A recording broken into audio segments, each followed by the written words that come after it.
Alexa Bliss comes out. I thought this was really good.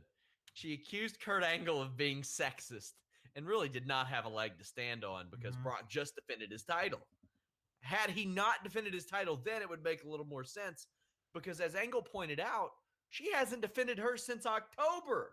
Right. By the time the end of February rolls around, it's going to be 4 months later. Now, here's my real question about this. Do you think this was from the mind of somebody who's like, the sexism thing is overblown? Or do you think that they did it trying to be clever? Because, I mean, it did come off very clever, and Alexa Bliss played it off perfectly. She played it off like she was like, you know what, I got what I want, but I can take advantage of what everybody else wants too. Right. If this was a different company, I might be more in line to think what you're thinking, but I think that they think the sexism talk is overblown. And I think that this came off really tone deaf and bad to me. Like, it came off as like the like, oh, all these feminists coming out and crying sexism about everything. It's like, you can't even be a guy anymore. Like, it came off as being one of those people writing this segment, and that's not a good look. Now, Alexa Bliss delivered it well, but I still don't like the sentiment of her coming out and using, like, falsely accusing people of sexism is. Well, I mean, you know, we do have those viewers and those people that will chime in and be like, back in the day. Oh, okay. So last week I'm talking to Brian Rose, and Brian's like, hey, we do our fight size updates. And what those fight size updates are, for those of you who aren't familiar with the inner workings of the site, I don't want us posting 7 or 8 100-word articles in a row. I think that's a waste of our viewers' time, a waste of our readers' time. So we compile that stuff into what we call fight size updates. It makes it easier for you all. Our viewers like it a lot more.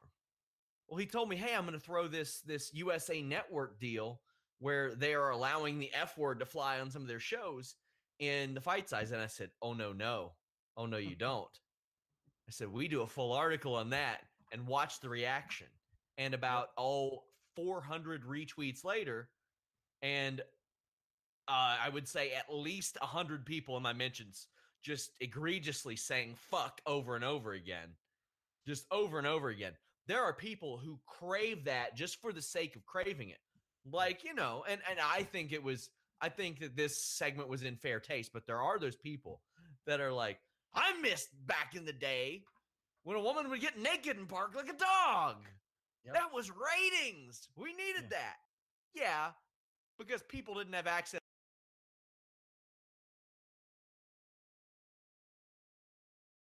Like, so prevalent back then. If people want to see women with other clothes on, Monday Night Raw is not like the first, well, let me turn on my TV or my PS View. Let me turn on old 242. Let's wait for that segment. When's it going to happen? It's just not the way it works. Yeah. But there are still people who think like that. It's very unusual. And to me, it ain't a tough one to figure out why that stuff doesn't necessarily fly anymore. But this segment, I loved. I thought Alexa Bliss did awesome. Yeah, she was great. She sold it really well. She did have a point, though. It's like, I don't make the matches. Yeah, if I'm WWE, I wouldn't have told her to say that. But it's absolutely true. Like, it is true. It's 100% true. She has not had. She could have defended her championship on Raw at any point. Put her in a squash match against somebody. I don't know, like, do something. But they didn't do anything. They've just had her come out and so that's whatever. And Charlotte hasn't for 2 months either. Right, exactly. But the only person who has to obey the 30-day rule is Naomi. Yeah, that's it.